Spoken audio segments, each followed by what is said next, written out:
Olá, seja muito bem-vindo ao Empreender em Dose Dupla. Aqui você conhece empreendedores que se jogam com muita coragem em mais de um negócio.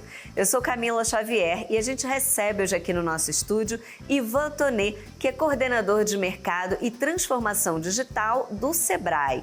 Ele vai analisar com a gente a jornada do Joca Ururaí, o dentista que se tornou empreendedor no segmento digital com um olhar voltado para o mercado de vinhos. Vamos conhecer a história dos negócios do dentista e empresário?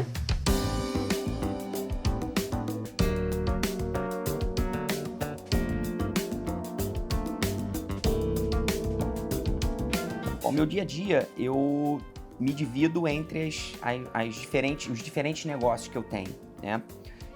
Durante a semana, eu alterno os dias entre o consultório, a loja de vinho e os restaurantes.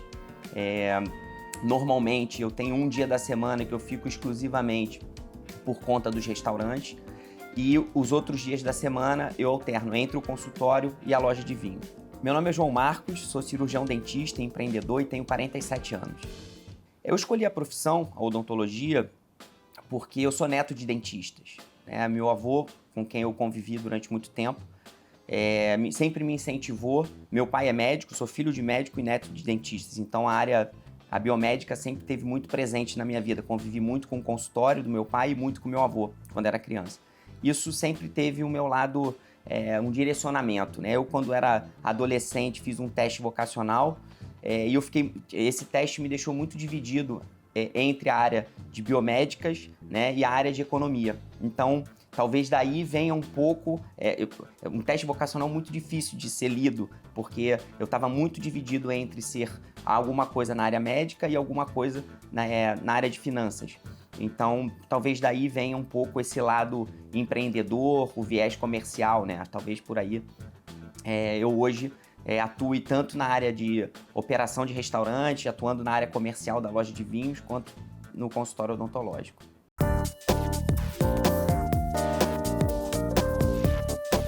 Eu trabalho no consultório de terça a sexta, né? Às segundas-feiras eu fico por conta dos restaurantes, então de terça a sexta eu estou no consultório. Eu sou especialista em implantodontia e prótese, então eu atuo tanto na parte de prótese quanto na parte de cirurgias de implante. Essa é a minha especialidade. Essa clínica que eu atuo, a gente sempre atuou muito no boca a boca. Parece uma coisa um pouco clichê, né, em termos de propaganda, mas a nossa captação de paciente, a atração dos pacientes sempre foi novos pacientes sendo indicados por pacientes satisfeitos. Eu costumo falar muito para os pacientes, quando a gente termina um tratamento, que o paciente ficou satisfeito com um novo sorriso, que a nossa maior alegria é estar no sorriso desses pacientes e que eles propaguem os sorrisos contando onde é que eles adquiriram aquele belo sorriso. E é assim que a gente estimula, né, o paciente a indicar novos pacientes para a nossa clínica. E a maior dificuldade para começar o atendimento, eu acho que é o que todo jovem recém-formado tem, né? Quando você inicia, você precisa ter experiência, coisa que você não tem, ou seja, comprovar a sua habilidade, né, com a experiência que você não tem. Lidar com o paciente, né, uma experiência também que é algo muito novo. E tem a questão administrativa. Eu costumo dizer que o dentista, ele não é só um profissional técnico que executa um trabalho odontológico bacana, bem feito, né? O dentista, ele tem que desenvolver outras habilidades. Eu falo que dentro da odontologia tem várias profissões ali. Eu, por exemplo, sou o RH, eu que contrato os dentistas, eu que contrato secretárias, eu que treino as pessoas, né? Você tem que ser, de certa forma, obviamente você pode contar com uma equipe de profissionais para te auxiliar, mas no final das contas, no dia a dia, você faz o compras, você seleciona o material, você é o teu financeiro, contas a pagar, contas a receber, controle de fluxo de caixa. Então, é muito difícil um dentista que pensar que ele só tem que atuar tecnicamente, ou ele tem que trazer para o seu time alguém que efetue essas outras funções, né? Principalmente no nosso caso, que é uma clínica que trabalham outros profissionais, né, que tem um volume de paciente grande, ou você tem que realmente se preparar bem. Então, no começo da profissão, essa é a grande dificuldade. Eu, graças a Deus, tive a oportunidade de trabalhar com pessoas, esse meu professor, que foi o meu professor não só na faculdade, mas foi um professor para a vida e para a gestão, ele também tem uma clínica odontológica, então eu tive a oportunidade de aprender muito com ele. E eu sempre falo, ninguém vai a lugar nenhum sozinho, né? Você precisa ter uma equipe, um time, para poder conseguir chegar em algum lugar.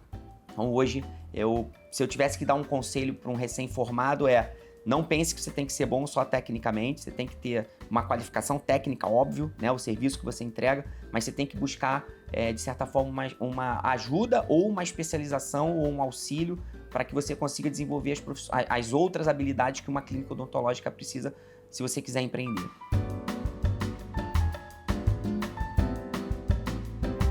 O meu início com o mundo do vinho, eu acho que é legal contar a história por que, né, o mundo do vinho.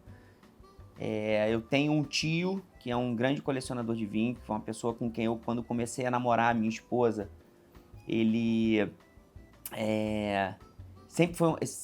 sempre tive tardes muito agradáveis na casa dele. Eu, na época, era um jovem, não conhecia nada de vinho, mas a conversa com ele sempre era muito agradável, porque além dele ser uma pessoa com uma cultura geral muito grande, ser um profundo conhecedor de vinho também, ele sempre foi uma pessoa que gostava de falar da história das vinícolas, dos vinhos, e eu, convivendo com ele, tive a oportunidade de ganhar alguns periódicos, comecei a ler um pouco sobre vinho, e isso fez com que o meu interesse, né, começasse a ganhar força. Em 2012, eu, construindo a minha casa, decidi fazer uma adega na minha casa, porque esse meu tio tem uma adega na casa dele também, com algumas garrafas de vinho. E nessa ocasião, eu decidi que eu queria, já que eu ia começar a catalogar os vinhos, que eu queria fazer alguma coisa que tivesse facilidade e uma conveniência tecnológica. Daí surgiu a ideia de fazer um aplicativo para carta de vinhos para iPad, que hoje você pode encontrar em alguns restaurantes. Nós desenvolvemos em 2012 um aplicativo. Então a minha história com o negócio no mundo do vinho surge daí, né? Eu quis fazer um aplicativo para minha casa, para que eu tivesse no iPad sabendo quais são as garrafas, quais eram as garrafas que eu tinha, preço e tudo mais. Contratei um programador para poder desenvolver esse aplicativo para que eu pudesse catalogar esses vinhos, indicado por um amigo meu que hoje é meu sócio na House of Wine. Ele é um web designer, trabalha na parte de design, ele conhecia esse programador e eu fiz uma viagem a Buenos Aires, um dia sentei num restaurante e recebi uma carta de vinhos em iPad. E aí eu olhei aquilo e falei, bom, isso aqui... Aí o lado empreendedor, né, nessa hora fala mais alto, falei, isso aqui vira negócio. Chamei esse meu amigo que me indicou o programador, falei pra ele, cara, vi um negócio aqui que eu acho que faz todo sentido a gente fazer. Já que eu vou fazer para minha casa, eu acho que a gente pode fazer isso comercialmente. Desenvolvemos esse aplicativo, abrimos a primeira empresa em 2012, a JMOL, Joca, Marcos, Otávio e Leonardo. Somos 4 sócios que hoje são os sócios na House of Wine. Loja, clube de vinhos, né? A gente hoje tem uma distribuição. A House of Wine ela é uma importadora, uma distribuidora. A gente produz vinhos na Argentina próprios, a gente importa esses vinhos para o Brasil, a gente distribui para os restaurantes, a gente tem um clube de vinho exclusivo para os nossos sócios, onde os sócios têm alguns benefícios para frequentar a House of Wine. Enfim, então, de 2016 para cá, muita coisa aconteceu.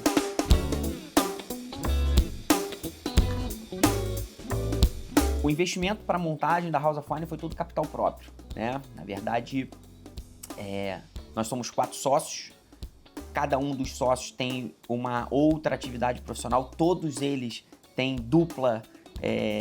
são duplo empreendedores, né? Como a gente se coloca. Eu sou cirurgião dentista, o Otávio, web designer, trabalha na área de design de uma grande empresa, e a gente tem 2 engenheiros, que é o Marcos e o Leonardo. Um também trabalha numa grande companhia de energia elétrica e o outro trabalha numa empresa estatal. Então a gente, todo o investimento para a montagem da loja veio através do nosso capital, do meu consultório, do trabalho dos outros sócios. E desde então a gente cresceu sempre com capital próprio, né? Não teve nenhum investimento externo até agora. A House of Wine tem um grande diferencial. A House of Wine na nossa marca, a gente diz que a gente é muito mais do que uma simples loja de vinho. A gente tem uma filosofia de acolhimento, por isso chama House of Wine, uma casa, onde a gente quer proporcionar uma experiência para os nossos clientes, um atendimento super diferenciado, né? O clube de vinho, por exemplo, os sócios, eles têm prioridades nos nossos eventos, nos jantares harmonizados, os sócios têm descontos na compra de vinho. A gente tem uma logística própria, então a gente consegue entregar muitas das vezes até no mesmo dia os vinhos para os nossos clientes. Então acho que um grande diferencial é essa forma como a gente lida com os nossos clientes, né? Loja de vinho você tem em qualquer lugar. Você pode comprar hoje pela internet, por exemplo. A gente não tem um e-commerce. A nossa ideia é que o vinho ele é um produto que ele precisa ser comunicado. O que vende o vinho é a história desse vinho. Eu sou amigo pessoal de alguns produtores de vinho e a gente acredita que isso é que faz a diferença. Quando eu vendo um vinho de um determinado produtor que a gente sugere para um cliente, eu consigo contar a história da família, eu consigo contar a região que ele está, que tipo de terroir ele tem, qual é o estilo de vinho, sem ser chato. A ideia é que o mundo do vinho tem que ser simples, né? A gente não está aqui para aquela coisa muito técnica. Acho que o cliente ele não quer mais isso, né? O eno chato. As pessoas querem encontrar um vinho com qualidade, que possa comer bem, que seja para tomar numa piscina, enfim. Então a nossa ideia é que a gente consiga atender esse cliente de uma forma muito exclusiva, dedicada e carinhosa e que aquele cliente que vem até a House of Wine se sinta literalmente em casa.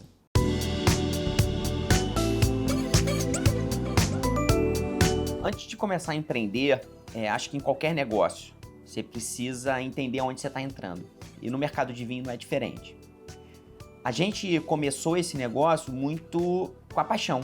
Acho que o grande motivo da gente estar atuando no mercado de vinho é essa paixão que eu desenvolvi, a relação que eu desenvolvi com os produtores nos eventos que a gente começou a fazer.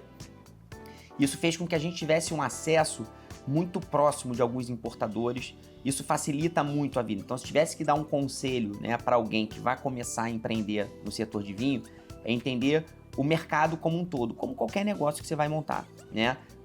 Que tipo de produto você vai entregar ou que tipo de serviço você vai entregar para que você tenha sucesso naquilo que você está fazendo. Obviamente que além desse estudo de mercado, entender, se posicionar, acho que precisa de um fator super importante em qualquer negócio, que é a força de trabalho, né? Você precisa montar uma equipe, ter um time qualificado para que você consiga atingir o sucesso e atingir, na verdade, as metas que você colocou quando você fez o seu plano de negócio lá no começo, entendendo o que você estava buscando e conseguir atingir esse objetivo. Que história bacana, não é mesmo? A gente vai agora para um rápido intervalo, mas o Empreender em Dose Dupla volta no próximo bloco para a gente entender essa dupla jornada do Joca. É rapidinho, não saia daí.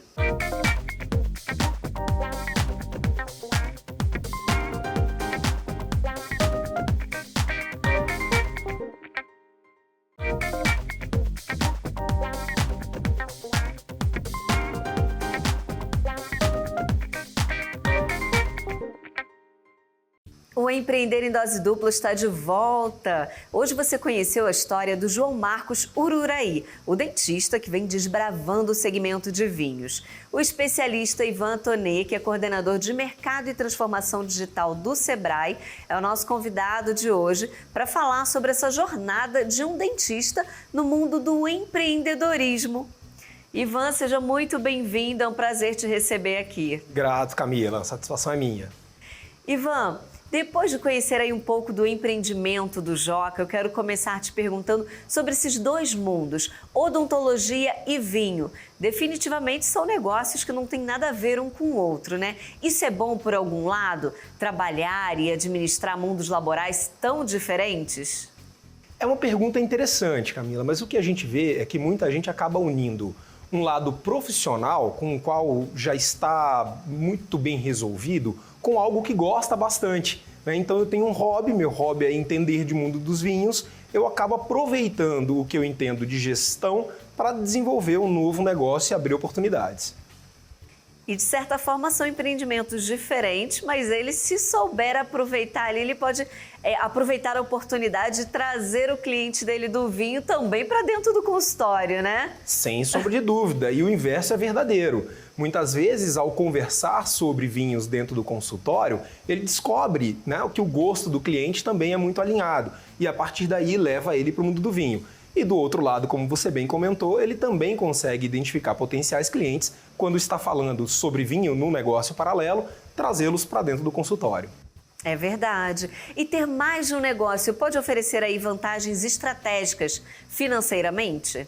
Sim, você acaba não ficando dependente, como a gente costumava falar muito lá atrás, e é super válido até hoje, de todos os ovos numa cesta só, né? A sazonalidade, você pode entender que percalços acontecem, a gente teve uma pandemia que prejudicou determinados negócios e impulsionou outros. Então, se você tem mais de uma atividade, acaba tendo mais oportunidades financeiras do que se tiver um negócio só.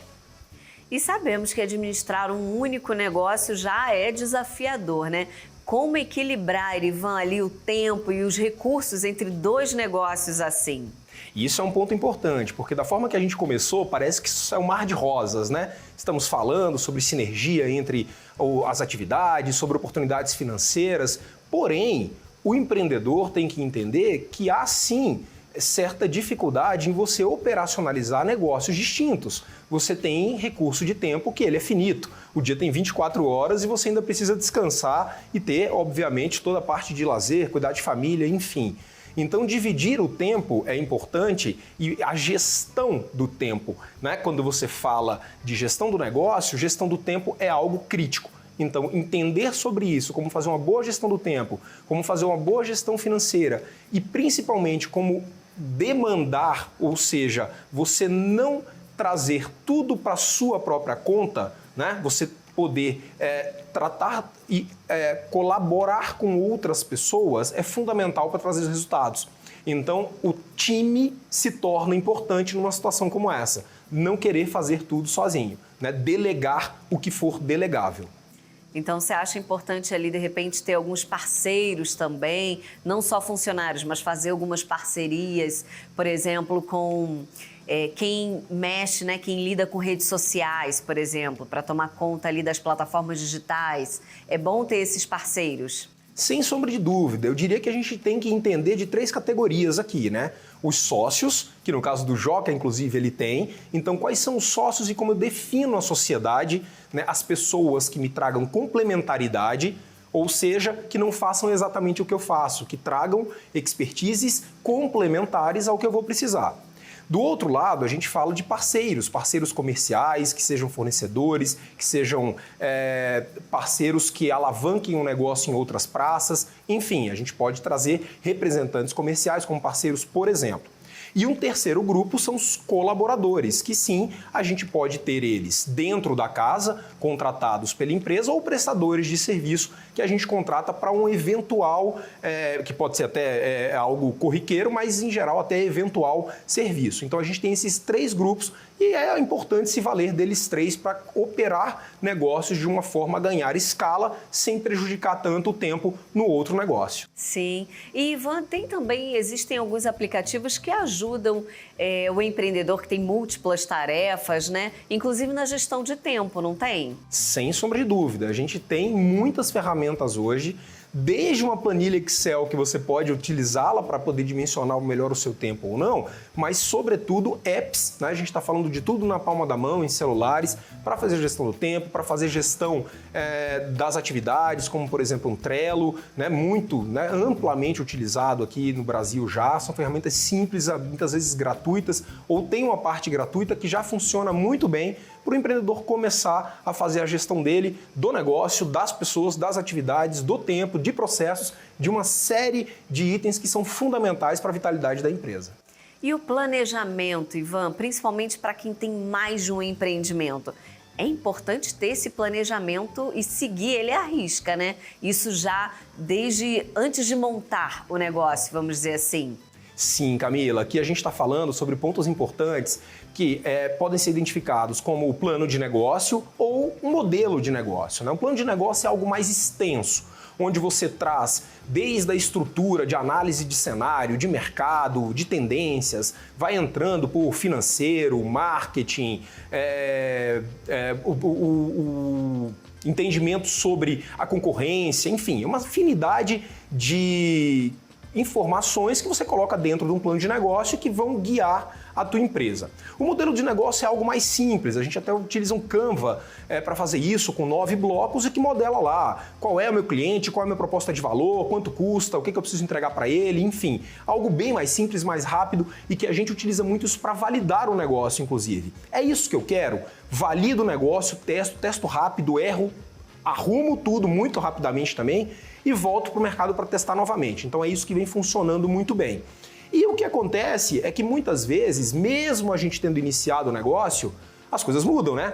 Então a gente precisa ter a capacidade de adaptabilidade muito rapidamente. Então testei, validei, mas aquilo foi mudando ao longo do tempo, reformulo e vou de novo. Então isso é o que ele precisa fazer. O empreendedor que vai ter uma jornada ou dupla ou tripla jornada, ele vai precisar disso.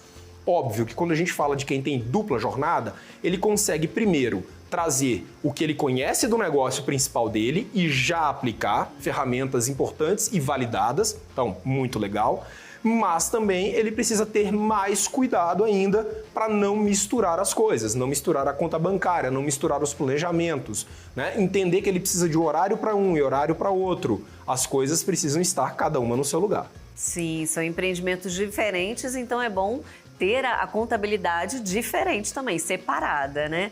E quais estratégias, Ivan, devem ser utilizadas para identificar ali oportunidades de sinergia entre os dois negócios? Se é que isso é possível, né? Quais são essas principais lições que você acha que são cruciais para os empreendedores que desejam se aventurar em múltiplos empreendimentos? É uma ótima pergunta, Camila, porque existem negócios e negócios, existem oportunidades onde a gente vai ter negócios mais sinérgicos, né? Se eu falo de um hotel e eu vou abrir um restaurante, eu tenho sinergia, porque eu posso aproveitar o restaurante para também oferecer o hotel, a comida para o hotel, ou vice-versa, oferecer um buffet de festa para algo que seja um ambiente de um espaço de festas e abra um buffet. Então eu consigo trazer sinergias. No caso do Joca, ele foi mais ousado um pouco, que ele trouxe um consultório odontológico e o vinho. O público pode ser similar até, se você estiver falando de pessoas que estejam numa classe social que ele quer abordar com os dois, ele consegue talvez trazer ali para o centro dele. Eu conheço também um médico que faz isso, né? Um médico que fala sobre vinhos, então um advogado que fala sobre vinhos. Ele acaba entendendo que o público que gosta de vinho, e talvez eles passem por isso, é um público de uma classe AB e que ele tem para os dois negócios e consegue direcionar tanto para um quanto para outro. E isso ele consegue sim aproveitar, né? Seja a localização, seja o público, seja o conhecimento de gestão que ele já tem tanto em um e que pode passar para o outro, sejam os fornecedores, nós estamos falando de fornecedores de marketing, de fornecedores de estrutura, de logística, de TI, e que ele pode aproveitar em um e no outro. Ele acaba muitas vezes ganhando em escala, se ele assina ferramentas que podem ser utilizadas para um e para outro. A gente estava falando um pouco antes com o time aqui de utilizar o Canva, que é uma ferramenta de design muito simples para uma equipe de estagiários de comunicação e que uma área assinou e a outra precisava. Ora, se eu tenho 5 licenças que podem ser utilizadas, eu posso ter numa empresa e na outra as pessoas utilizando também dentro, obviamente, desse número e ganho com a escala, otimizo aí os meus custos. Então é uma série de benfeitorias ali que a gente pode ter a partir do que for sendo implementado, assim como também a criação dessa sinergia traz os pontos positivos para ambos. Sim, e o Joca ele soube explorar muito bem esse universo dos vinhos, né? Ele fez ali um clube de assinatura, depois ele abriu a Casa do Vinho. Foram boas estratégias essa, não foram? Bem legal, porque ele começou pelo digital, né? E pelo digital a gente consegue escalar e a gente consegue ter um controle muito maior. De que, Ivan? De investimento versus retorno. E por que isso, Camila? Porque a gente consegue dimensionar assim. Se eu quero que ter no meu negócio 100 vendas por mês, né? Eu sei quanto que eu faturo com cada venda e sei qual é o meu lucro. Se eu quero ter 100 vendas por mês, eu sei o quanto eu preciso investir para ter as 100 vendas, porque o ponto de conversão é de 1%, é de 1,5%, é de 0,5%, tá dado. Eu invisto X em publicidade e tenho um retorno. Então eu consigo saber o quanto eu invisto e de quanto eu invisto eu consigo saber qual retorno eu tenho por mês. Isso é muito tranquilo no digital. A partir do momento que ele começou a trazer escala, que ele teve mais visibilidade, que ele entendeu como utilizar isso para o negócio, ele fez o quê? Foi para o presencial, foi para o físico, porque aí a gente já consegue até trazer o próprio público do digital para frequentar aquele espaço que ele estava comentando e que ele cria uma experiência. E a partir dessa experiência ele também faz o caminho inverso. Chama para quem gosta das experiências e fideliza ela no digital. Então ele traz a convergência perfeita dos dois mundos. Nossa, Ivan, que aula que você deu agora para os nossos telespectadores, para o Joca também, eu tenho certeza. Quero agradecer muito sua participação aqui com a gente, viu? Muito obrigada. Eu que agradeço, desejo sucesso ao Joca e a todos os empreendedores que, assim como ele, vão tocar aí uma dupla jornada daqui para frente. Muito obrigada também a você por sua audiência, sua companhia, ter ficado aqui com a gente. O Empreender em Dose Dupla termina agora, mas nós voltamos na próxima semana. Continue acompanhando a programação do canal Empreender, que você sabe, né? Assistir é sempre um bom negócio. Até a próxima!